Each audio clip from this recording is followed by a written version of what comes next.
Good morning, guys. So I'm in Miami and I'm not going to be uploading a training video today just because it has been such a crazy week. If you don't know why I'm in Miami, don't worry, I'm going to be uploading a vlog this week that sort of documents my whole trip. It's been an amazing trip, one of the best experiences of my life, and I can't wait to share it all with you guys. Lots of great things have happened, so stay tuned for that. But that doesn't mean I didn't want to upload a video today, because I already thought about what I wanted to upload today, and I've realized that we've been doing a lot of training videos.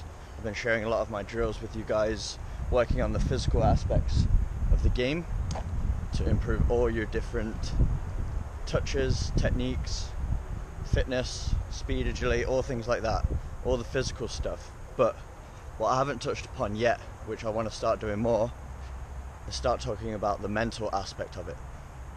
And so I just wanted to take a walk this morning. Not going to be making any cuts, it's going to be completely unedited.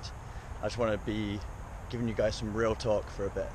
So a lot of you guys have been asking me how you improve your confidence as a player. For example, you might be out on the pitch, and I think the most common question I get is you're in a 1v1 dribbling situation, and in training you're fantastic, you're dribbling guys left, right and centre, but when it comes to a game situation you kind of choke, I guess is the best way to describe it. You get nervous, you freeze up, and you kind of don't know what to do. And a lot of you guys say your decision making is a lot different in the game, and just your overall performance, you feel like it lacks in the game, but in training you feel like you're one of the better players on the team. Now this is a very common problem, but I want to explain to you guys why this happens before I tell you a way that you can improve it. So let's talk about what the brain is. The brain is essentially another muscle of the body. Obviously it's a very more complex organ, but it still has some same properties that you can relate to other muscles that you would train on a daily basis. So obviously physically, when you're training your body, you're making it stronger, you're making it faster, and that repetition of training every day is going to make it better. Well, the exact same thing happens with the mind. If you don't prepare your mind before a game, it's not going to be as efficient, it's not going to be as effective. Just like the same thing with your body. If you don't train your body, it's not going to work the way you want it to in a game. And the mental aspect of being a footballer is actually probably more important than the physical stuff. Now it's very important to train the physical stuff too, but if you don't have the right mental state, your body, it doesn't matter how quick you are, it doesn't matter how skillful you are, it doesn't matter how good your technique is, if you can't get your mind and your body aligned and be confident, then you'll find yourself not performing well. And we see this all the time, where there's very talented players that look like they're going to be promising and they end up flopping because they weren't mentally ready or things like that. And now, just to tell you about how the mind works then. So basically, as human beings, our design, our nature is to avoid uncomfortable situations. It's to basically survive. So obviously we avoid dangerous situations through instinct. So if there's let's say there was a drive-by shooting going on or something like that, you're not just going to stand there, right? You're going to run away, your body's going to make you move and get away from that situation. Now that's a very I know that's a very sort of dramatic, a very over-the-top example, but let's take that example, then let's take something like football.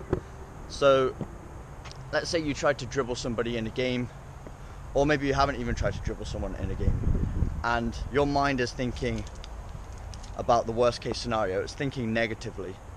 So let's say before you've gone to dribble a player, you're thinking, oh, what if I lose this ball? What if I mess up? What if everybody laughs at me? What if the coach subs me after this? If you're thinking about all these negative things before it happens, it doesn't matter if you've practiced all the time. If you're in a negative state of mind, your body's going to have a negative reaction. It's going to want to avoid that situation. Your mind basically wants to protect you from anything uncomfortable, from anything that's going to put you in harm, anything that's going to make you feel bad. So even if you've been practicing, if you're thinking these thoughts, you actually end up freezing up. Imagine, maybe some of you guys are scared of heights, okay? I'll give you another example. The drive-by shooting was a little bit over the top. So let's say you're scared of heights, all right?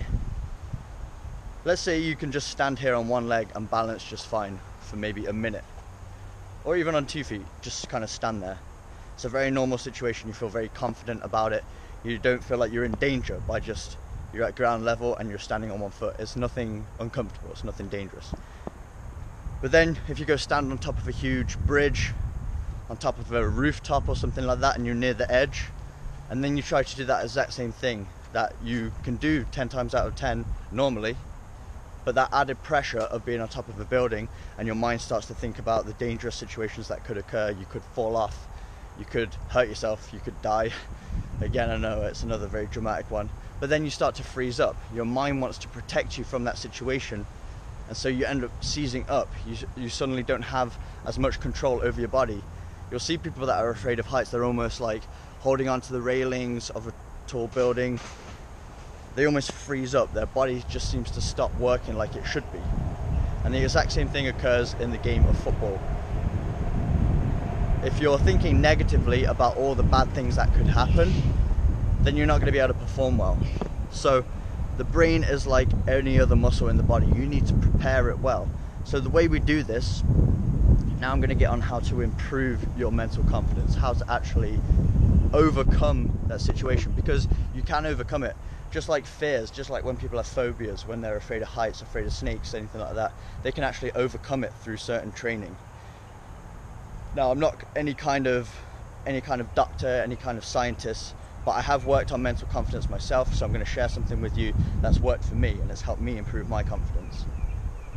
And I'm sorry if the camera's all shaky, but I like to get my thoughts out when I'm walking. It helps me kind of align my thoughts and articulate it better. So hopefully you guys can put up with it, and hopefully this is making sense. But basically, whatever you put into your mind, if you repeat it enough times, that's what stays permanent. And it's just like training. If you train 100 shots a day with your right foot with good technique, over time that's going to stay permanent. You're going to be able to do that consistently. It's going to be second nature. But if you don't prepare, if you take a lot of bad shots and you're not practicing the right way, it's not going to all of a sudden turn it on in a game. So you need to practice the right way. Same with your mental training. If you're telling yourself before a game, I'm going to have a bad game, I don't want to have a bad game, even if you're saying, I hope I don't have a bad game, that's a negative frame of mind. So what I want you guys to practice is, before you have a game, before you go into a match, instead of thinking about all the things that could go wrong, I want you to flip your thinking and change it into a more positive tone. So I want you to start thinking how good of a game you're going to have. And I want you to think back on your career to the times where you were successful, where you've dribbled players, and keep replaying that over in your mind. It's a bit of visualization. So next time you're in the locker room before the game, put in some music, sit there, just relax for a while. Don't feel the pressure. Start thinking about the times where you dribbled players. Think about how it felt. Think about how confident it was. Think about how amazing it was when you dribbled by that player and then you scored a goal or made a good pass, things like that. Think about the positive moments in your career. Don't think about all those times where maybe you lost the ball, because we're human beings, we make mistakes. Even the best of the best make mistakes. So if you're sitting there worrying about the mistakes that you might make, you're wasting your time, because it doesn't matter if you worry about it or you don't worry about it, you're going to make mistakes. Even the best player in the world at this current time, whoever you think that might be, he makes mistakes every single game. Every single game. Even if he has the best game and scores 5 goals, I guarantee if you watch every touch that he made, there are a few times where he messed up.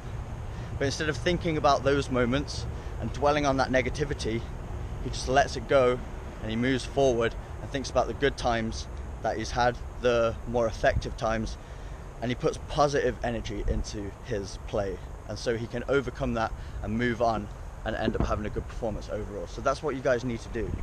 Don't dwell on the negative moments, but replay those good moments over in your mind, because your mind can't tell the difference to whether you're on top of a building scared of heights or if you're in a football match. It can't tell the difference. It just wants to avoid those negative situations. So if you've got that negative frame of mind, it's going to hinder your performance. So that's my tip for you today, is flip your frame of mind into a positive way. Over and over and over and over and over and over again in your mind, tell yourself you're a great player. Tell yourself you're going to have a good performance. If you just keep repeating this over and over and over again, your mind's going to adapt to that. it's just going to naturally expect that you have a good performance. It's not even going to think about those negative times. So that's my tip for you today. Hopefully that makes sense. Feel free to ask me any questions about this. I just made this uncut. I just wanted to get my thoughts out. I'm probably going to do this once a week now. I just want to start giving you guys some mental preparation, some mental training as well, because like I said, that's probably 70% of the game. The rest is obviously physical. You need to be ready and prepared physically, but you also need to be ready mentally. So we're going to talk about this more. Hopefully you guys enjoyed it. Smash that like button if you did. Subscribe for weekly training videos, and I will see you in the next video.